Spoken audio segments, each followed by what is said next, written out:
Hello, and welcome to this week's Meaningful Minute. Last week we talked about the S word, which is surrender.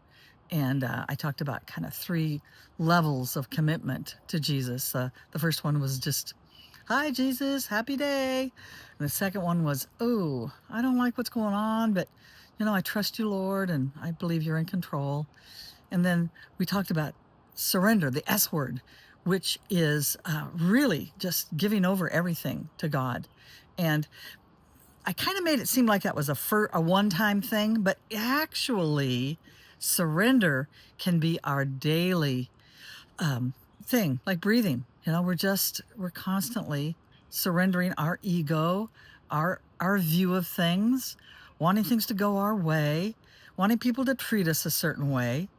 And if we can surrender that, then out of that comes acceptance. And out of acceptance comes peace. So I had an experience earlier this week where someone responded to me. She wasn't very warm. She was kind of harsh. And it bothered me.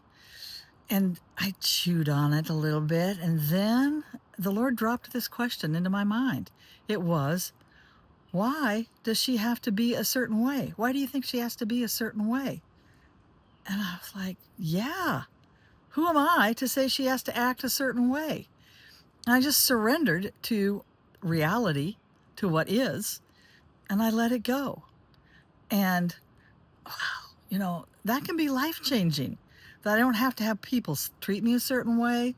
I don't have to have people believe what I believe. I can just let people be who they are. And so this gives me a lot of freedom. And it's just an attitude of surrender, of I don't have to have things go my way. And I think that is going to give me a lot of freedom if I incorporate that into my life. So, something to think about this week. Have a great week.